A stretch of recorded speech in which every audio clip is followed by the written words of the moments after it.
এই দেখো, তুমি এখনো রেগে আছো আমার উপর। আমার রাগতে বয়ে গেছে আপনার ওপর। তুমি কিছুতেই বুঝছো না, খরচ বাড়ছে। আয় না বাড়লে চলবে কি করে রাজ্য? বিদেশে আমাকে যেতেই হবে। সব বুঝেছি, সব বুঝেছি। আপনার আমাকে অসহ্য লাগছে, তাই আপনি বিদেশে যাচ্ছেন, তাই তো? তুমি আমায় ভুল বুঝছো। রাজ্য চালাতে অর্থের প্রয়োজন আছে। কেন এতদিন রাজ্য বুঝি চলছিল না? এতদিন যেভাবে চলছিল সেভাবেই চলবে। সময় পাল্টাচ্ছে। এখন শুধু সিংহাসনে বসে থাকলেই চলে না, দেশ বিদেশ ঘুরে দেখতে হবে কিভাবে রাজ্যের উন্নতি হয়, লাভ হয়, সেই নিয়ে নতুন করে ভাবতে হবে। তার মানে আপনি ঠিক করে নিয়েছেন আপনি যাবেন, তাই তো? হ্যাঁ। আর যতদিন আপনি না থাকবেন এখানে কি হবে ভেবে দেখেছেন মহারাজ? কে সামলাবে সব?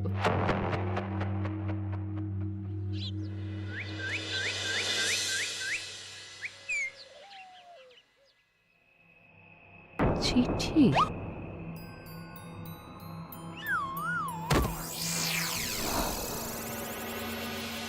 আমি অনেক ভেবে দেখলাম, আসলে এসব সিংহাসন, ক্ষমতা, প্রতিপত্তি অর্জন করা আর রক্ষা করার জটিলতার চেয়ে বাকি জীবনটা শান্তির সাথে বনে কাটিয়ে দেওয়াই ভালো।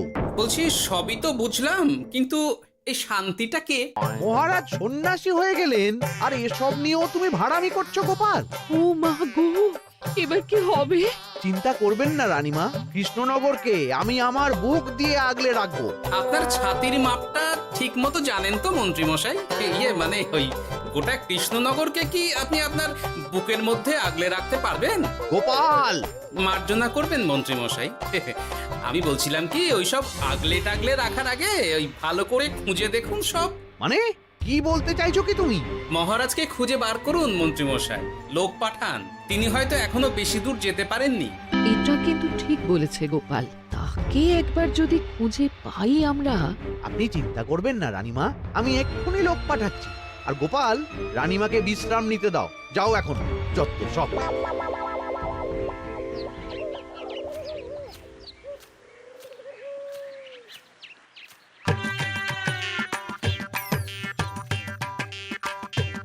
কই গো, গেলে কই? এক ঘটি জল দাও দেখি। ওই জলই খেতে হবে, শুধু জল। ঘরে এক দানাও চাল নেই। যদি বাজারে না গেলে আজ হরি মটর। রাজ্যে রাজা নেই আর তুমি ঘরে চাল নেই বলে চিল্লামিল্লি করছো, চত্ব সব। ও মা গো, মহারাজ রাজ্যে নেই তো গেলেন কই? হ্যাঁ, বনবাসে। সে কি গো, এবার কি হবে তাহলে? কপালে যা লেখা আছে তাই হবে, আর কি। এই তোমার চাকরিখানা থাকবে তো? হ্যাঁ, না থাকলে বাটি হাতে বেরোবো, চিন্তা কি?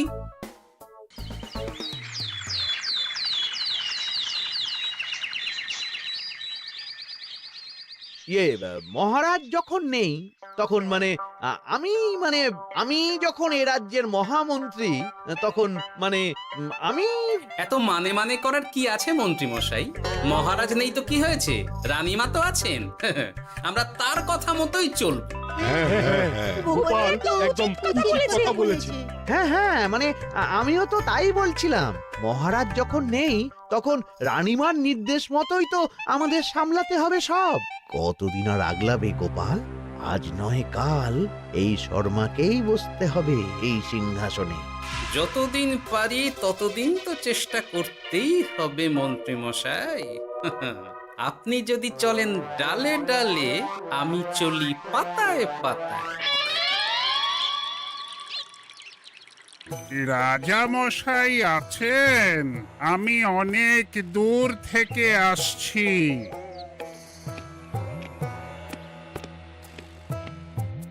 মন্ত্রীমশাই, একজন সাধু এসেছেন রাজামশাইয়ের সঙ্গে দেখা করতে। বলছেন অনেক দূর থেকে এসেছেন। জানো না মহারাজ এখন নেই? যাও, চলে যেতে বলো ওকে। মহারাজ নিরুদ্দেশ। এই মুহূর্তে সত্যিই যদি কোনো প্রাজ্ঞ সাধু বাবা রাজবাড়িতে তার পায়ের ধুলো দেয়, বলা তো যায় না যদি মহারাজের হদিস তিনি দিতে পারেন।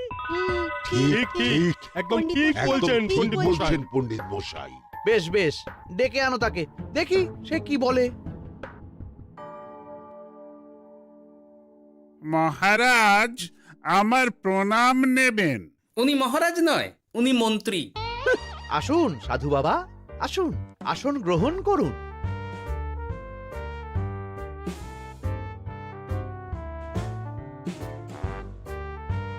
কি করলেন সাধু বাবা?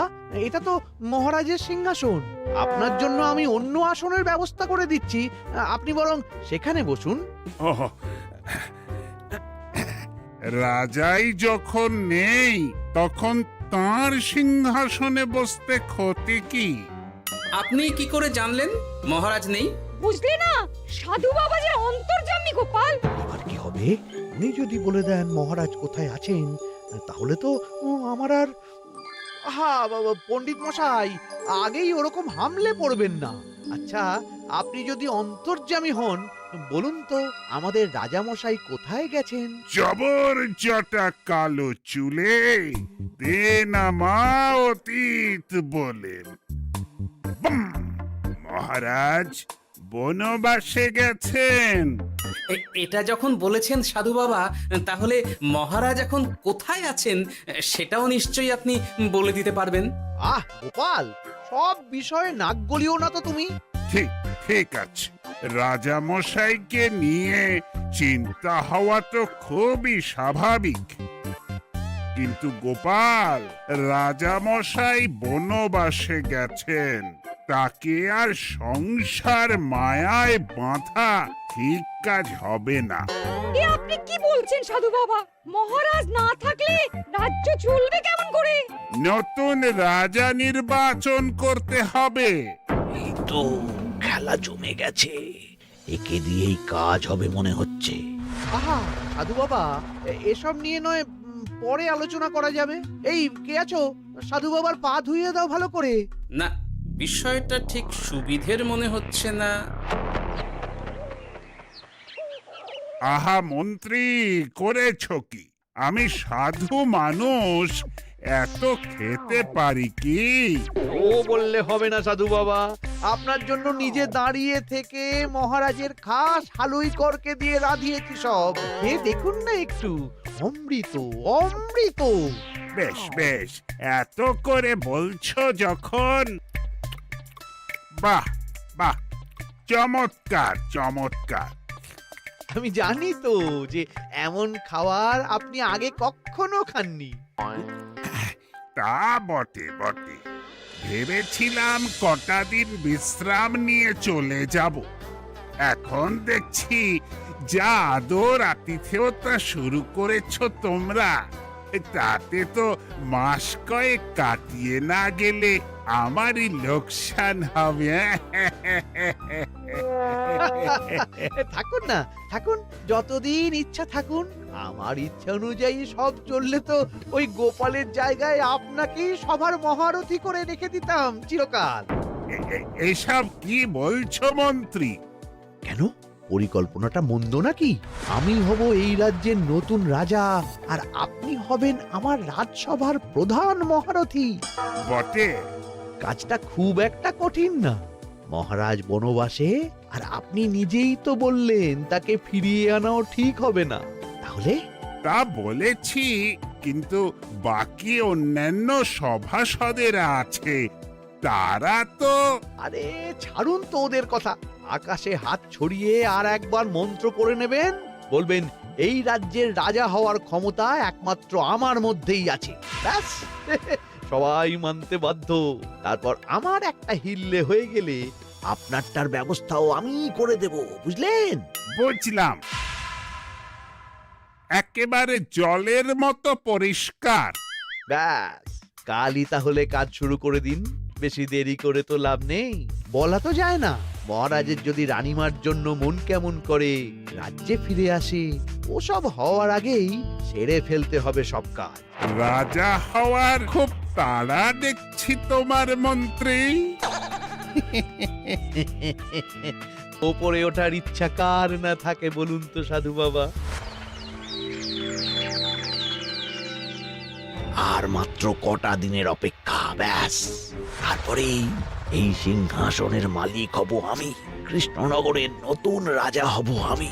সমস্ত ধন দৌলত থাকবে আমার এই হাতের মুঠোয়। কি অত ভাবছেন মন্ত্রী মশাই একা একা? মানে কি ভাবছি তার কৈফিয়ত তো তোমায় দিতে হবে, হ্যাঁ? হিমা ছি ছি ছি, আপনি কেন কৈফিয়ত দেবেন? আপনার মুখ দেখলেই তো বোঝা যাচ্ছে যে আপনি কি ভাবছেন। তাই বুঝি? তা বলো দেখি কি ভাবছি আমি। আপনি ভাবছেন ওই কৃষ্ণনগরের সিংহাসনের কথা। শুনে ফেললো নাকি সব? আপনি ভাবছেন আমাদের মহারাজের কথা, তাকে কিভাবে ফিরিয়ে আনা যায় সেই কথা, তাই না? মহারাজকে যে আর ফিরিয়ে আনা যাবে না,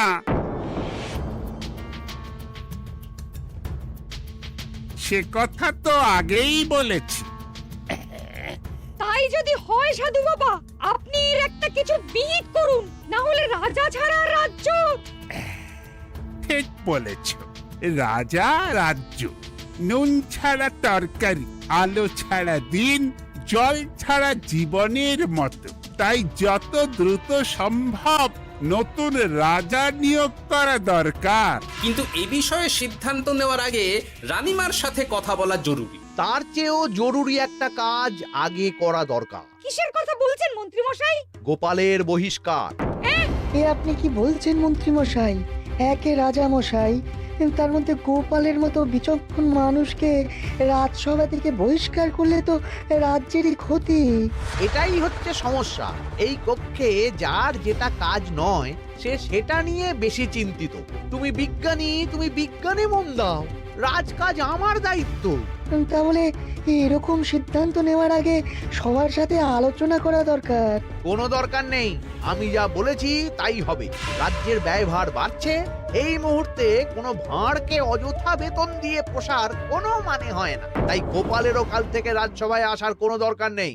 সবই আমি বুঝতে পারছি মন্ত্রী মশাই। বেশ, আপনি যখন বলছেন, এই আমার শেষ দিন রাজসভায়, চলি সবাই, ভালো থাকবেন।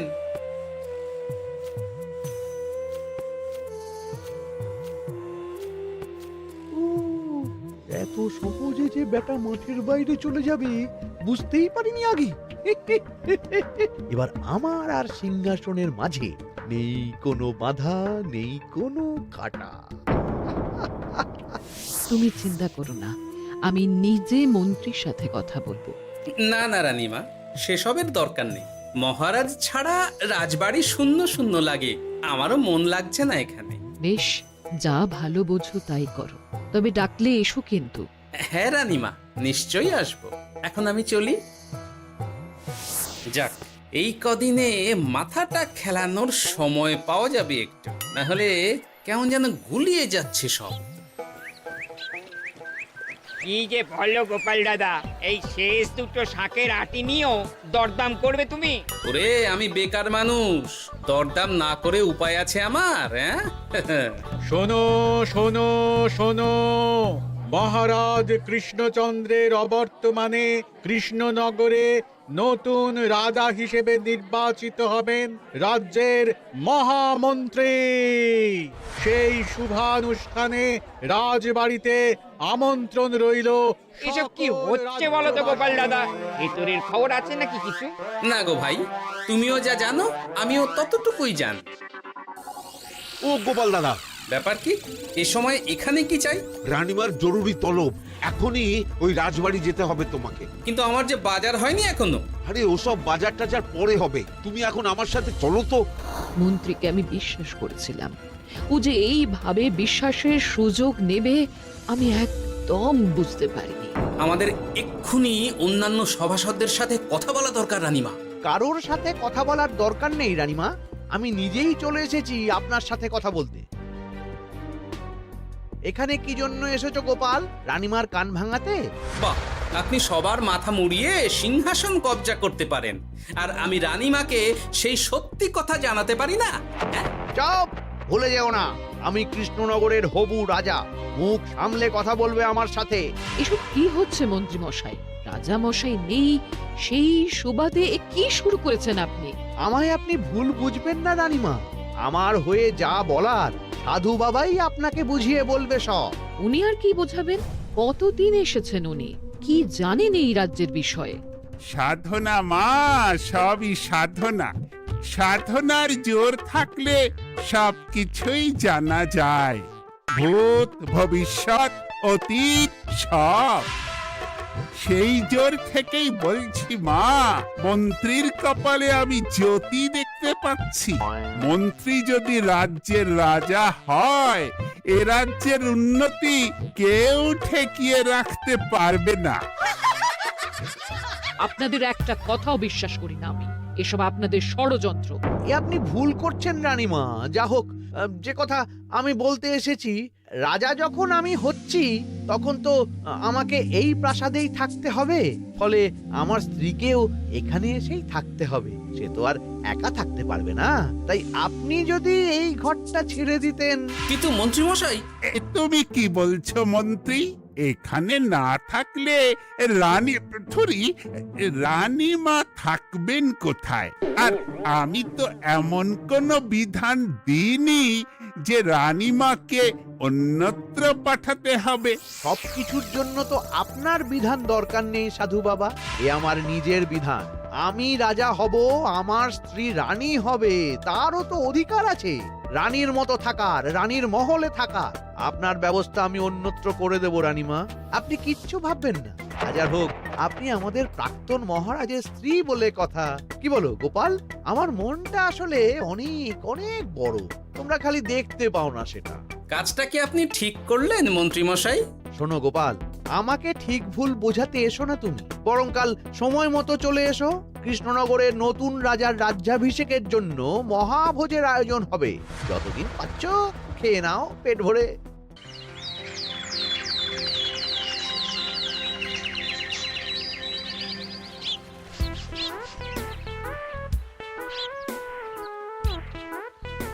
আরে এগুলো আবার কি পরে আছে এখানে? কি এ তো মহারাজের পোশাক, এখানে এসব কি করে এলো? তাহলে কি মহারাজ? না না না, হিসেবটা কেমন যেন ওলট পালট হয়ে যাচ্ছে। সময় তো হয়ে গেল, নতুন মহারাজকে ডাকুন এবার। এসে গেছি, এসে গেছি। আসুন মন্ত্রী মশাই, আসুন। মুকুট নিয়ে দাঁড়িয়ে আছি আপনার মাথায় পরাবো বলে। সাধু বাবা, এবার মহারাজ বলা অভ্যাস করুন। মহারাজ। মহারাজের হদিশ পাওয়া গেছে মন্ত্রীমশাই, মহারাজের হদিশ পাওয়া গেছে। এই কি সর্বনাশে কথা! মহারাজের হদিশ পাওয়া গেছে মানে কোথায় মহারাজ? না না, মহারাজ না, মহারাজের পোশাক পরে আছে পুকুরের ধারে। আমার মনে হয় তিনি ওই পুকুরে ডুব দিয়ে নিরুদ্দেশ হয়ে গেছেন। ও তাই বলো? তা বেশ তো, প্রাক্তন রাজার জন্য না হয় কিছুক্ষণ নীরবতা পালন করে নেব আমরা, ব্যাস। এ আপনি কি বলছেন মন্ত্রী মশাই? মহারাজ সত্যি ওই পুকুরে ডুব দিয়েছেন কিনা সেটা তো তুলিয়ে দেখা দরকার একবার। সেসব হবে আমি রাজা হওয়ার পর। নিন সাধু বাবা, মুকুট পরান। কিন্তু মন্ত্রীমশাই, আরো একটা দুঃসংবাদ আছে যে। ও আবার কিসের দুঃসংবাদ? মহারাজ যে পুকুরে ডুব দিয়েছেন সেই কথা বলতেই রানীমা অজ্ঞান হয়ে গেছে। তুমি যে কি করো না গোপাল, শুভ সময়ে অশুভ একটা সংবাদ দিয়ে দিলে তো সব বরবাদ করে। এই কে আছো? গ্রেপ্তার করো গোপালকে। তার আগে তোমায় গ্রেপ্তার করা হবে। এত বড় সাহস তোমার? হবু রাজাকে গ্রেপ্তার করার কথা বলো তুমি? আজ তোমার একদিন কি আমার একদিন। কিসের হব রাজা? আমি কৃষ্ণনগরের আসল রাজা। হ্যাঁ, আমি। কি মহারাজ, আপনি? হ্যাঁ, আমি। অনেকদিন ধরে তো তোমার বাড়বাড়ন্ত দেখলাম, আজকে খেলা শেষ। কিন্তু গোপাল, রানী কোথায়? কেমন আছে সে? এক্ষুনি তার কাছে আমাকে নিয়ে চলো। রানীমা ভালোই আছে মহারাজ, কিচ্ছু হয়নি তার। কিন্তু তুমি যে বললে রানী অজ্ঞান হয়ে গেছে। এটুকু মিছে কথা না বললে যে আপনার লুকোচুরি খেলাটা এত সহজে শেষ হতো না মহারাজ। লুকোচুরি বটে, কিন্তু তুমি বুঝলে কি করে এত সব? প্রথম সন্দেহটা হলো যখন রানীমাকে অন্যত্র রাখার কথা বলতেই আপনি বিচলিত হয়ে উঠলেন, তখন। তারপর পুকুর পাড়ে আপনার পোশাক। ব্যাস এটুকুই, আর কিছু নয়। আর প্রথম দিন রাজসভায় এসেই সোজা সিংহাসনে চড়ে বসা, ব্যাস। একে একে 2 আর 2 2 4 করে ফেললাম। তারপর মনে হলো রানীমার প্রতি টান ফিরিয়ে আনতে পারে আপনাকে আপনার আসল রূপে। তাই এই মিছে কথা। অধমের অপরাধ মার্জনা করবেন মহারাজ। গোপাল, তোমার তুলনা নেই। কিন্তু মহারাজ, আপনি কেন এই ছদ্মবেশ নিয়েছিলেন তার আসল উদ্দেশ্যটা কিন্তু এখনো আমার কাছে পরিষ্কার হয়নি পুরোটা। আসলে আমি পরীক্ষা করছিলাম, বুঝলে, কিসের পরীক্ষা মহারাজ? যে আমার অনুপস্থিতিতে কে এই রাজ্য চালাবে তার পরীক্ষা। এবং আমি ঠিক করেছি যে কদিন ব্যবসার কাজে আমি বাইরে থাকব, ততদিন রানীর পরামর্শ মতো সমস্ত কিছু সামলাবে গোপাল। জয় মহারাজ কৃষ্ণচন্দ্রের জয়। আর আমি মহারাজ? তুমি থাকবে পেয়াদা। এ কি শুধু জল আর ভাত? আগেই বলেছিলাম বেশি বেরো না, রাজা হবেন। এখন খাও খাও, জল ভাত খাও। চেষ্টায় তুমিও আমাকে ভুল বুঝলে গিন্নি।